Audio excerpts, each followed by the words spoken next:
Hi, my name's Hannah Osborne. I'm in an alley. I won't say where. How apropos, which means how appropriate, how perfect for an introduction to this writing class. Because we, the women that have been homeless and are now homeless, are, of course, often going through alleys, going down streets, dragging our precious belongings. And so, what you will do today, I hope, is create something beautiful from your memories, from your life, from your sense of self. So this is perfect for the Women's Empowerment Center, because I hope to evoke power in your life through creative expression. I have a digital camera which I'm donating for the use of the center. I will show you how to use it. I took photography. I won one award, best of show. Ha ha ha. And I'm my instructor when I took photography in college said I was good.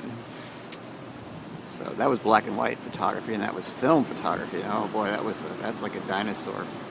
But anyway, so today, this is the 26th of February 2012, Seattle, Washington, the Women's Empowerment Center. I'd like to write something myself initially. I just want to show you how it's done. So I'm gonna use my own prompt, which perfectly is the man. That's the prompt. The words the man. So I'm going to write something in response to that prompt. The prompt is something that gets you going. It doesn't have to be something that limits you, but it has to be something that at least as a common thread gets us going. You can go any direction you want. So here in the alley, that is appropriate because I'm getting cars going by and people going by, and this is my iPhone, which I won't say how I got it, but I got it. I'm going to use in the lesson to show you that you can encapsulate a moment of time. You don't have to do it with electronics. You can do it with you can do it with writing or with photography, with images. This camera that I have donated also takes video with sound. Doesn't do too bad of a job. So I'm gonna render out basically what I would have written had I been there today. Of course, I am there today, but it is not today. Today is Tuesday, the 21st of February, and it's about 11 a.m. Pacific Standard Time. The man. I was walking down the street and muttering to myself about my coming doctor's appointment, my annual checkup. And I was thinking about, well, what should I say to her? Dr. Nelson's very efficient. She doesn't take no bull. So anyway, I had to get on the 39, which is the quickest way to the hospital where my doctor has her practice. And I got on the 39, I sit down in about the middle of the bus, and I was thinking, oh God, vitamins, my nutrition, my hair's falling out, oh Jesus, I'm going to be the bald-headed lady, Anyway, and my tongue, is coated, I think I have the flu or a cold, or my immune system is compromised. Anyway, I'm saying this softly to myself because this is the way I organize my thoughts. Not always, but often. Sometimes I do it with writing. Sometimes I stare into space like a moron. No, not really a moron. I'm kind of like a moron. I'm kind of like my professor said that I had qualities of both an idiot and a genius. So anyway, the birds are calling my name. But anyway, on the bus, I was there, rocking and rolling as the bus sped down the highway. Suddenly, I heard a voice. "Would you stop that muttering?" I looked up and I saw a man with a hat, and his voice seemed to have an Irish lilt to it. It was very dark. It was very angry. It was very hostile looking. So I froze. I said, "Oh, I didn't actually say it, but I said, I think I'll go to the back of the bus." So I went back to the back of the bus. I hid back there. I said, now the guy won't bother me because I'm too far away from him. But I continued my ruminations. That's the word meaning to think about your situation. Sometimes aloud, sometimes just thinking. And all of a sudden I heard footsteps. And I looked up and there was the man. And he had a really, really angry look on his face. And he said, "You're the ugliest woman I've ever seen." And he balled up his fist. And I said, "Oh my God." I thought to myself, "Oh my God, he's going to hit me. He's going to hit me right here on the bus." But he didn't. He went back to his seat. And I said, "Oh God, what am I going to do?" So I said, I gotta get away from him. So I said, I'll get up by the driver. But I went up to the driver, and the driver seemed to be kind of preoccupied with driving, speeding down the highway. So I was thinking, the man's going to come after me. He's going to chase me. He's going to get off the bus and attack me. All kinds of paranoia went through my mind. Yeah, what shall I do? I'll get off the bus. I'll just get off the bus. I'll get back on. I have a bus pass, thank God. So I got off the bus. In the rain, my face all swollen with tears. You know why I cried? Hostility brings out sorrow in me. I literally weep when people are angry. I'm very sensitive that way. If someone has a frowny face and they direct it at me, I might weep. The tears might come down my face, like so. So I sit out in the rain, but I was not happy because I still had to get on the bus. Usually rain evokes a certain sense of freedom to me. I like the rain in Seattle. That's one of the reasons I live here. Because when I walk through the rain, my hair gets wet, gets misty, and I feel happy. I feel free. I usually don't wear a hat because I like my hair to flow free, see?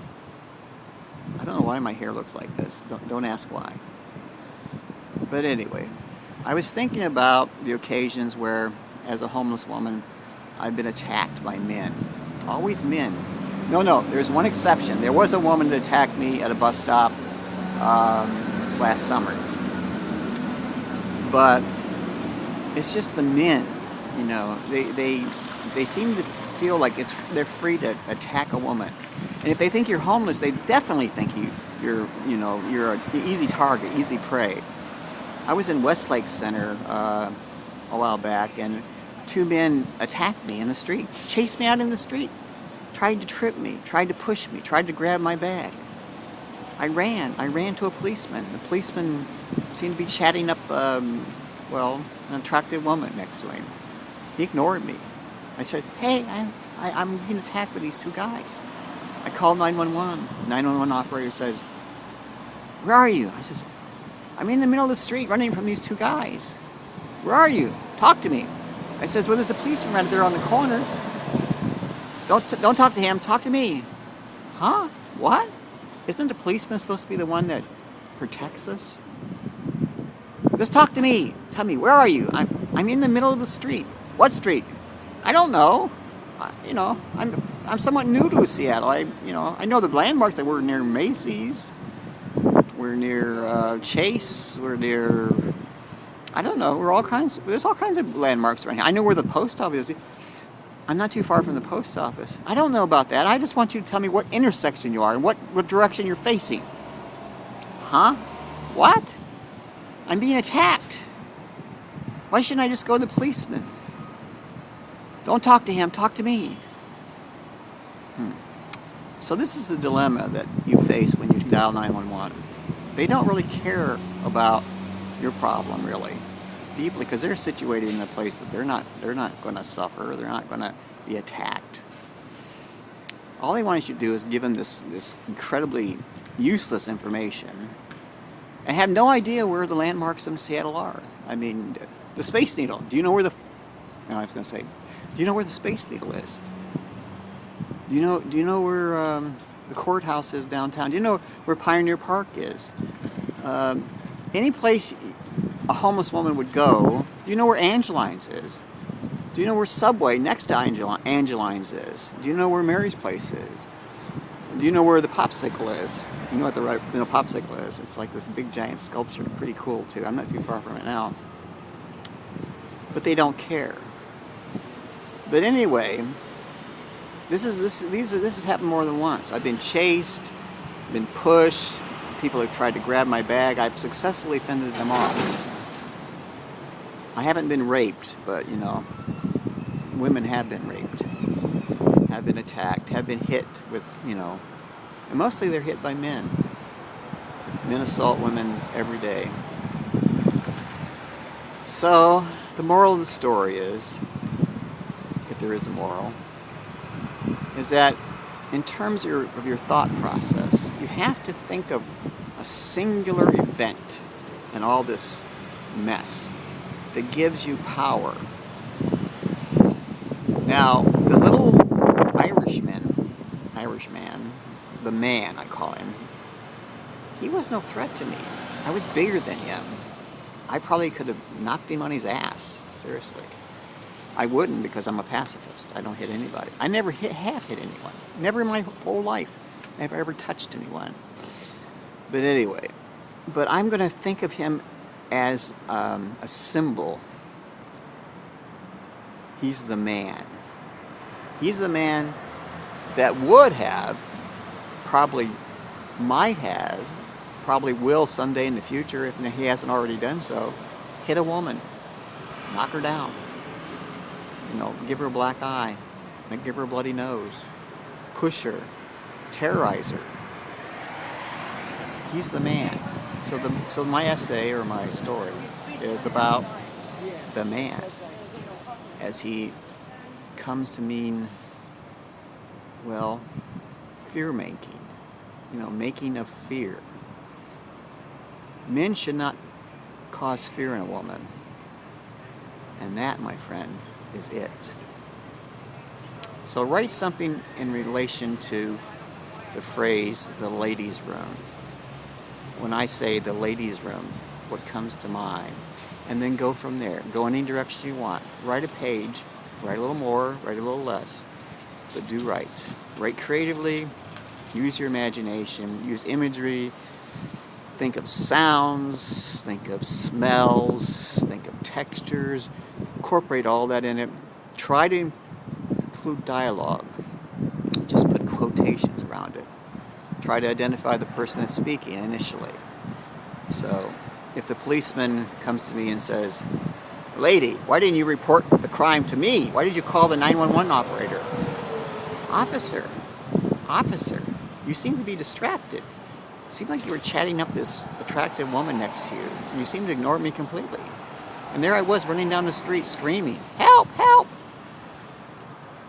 No, that's not what happened. I would have arrested him immediately. I know who you're talking about. I know these guys. All right, officer. So what should I do next time? Well, stay away from them. You mean stay away from the city? No, just stay away from them. I don't know where them are. So I'm going to hang up now. That's the best thing to do when you're dealing with, well, people that are inconsiderate. Just hang up.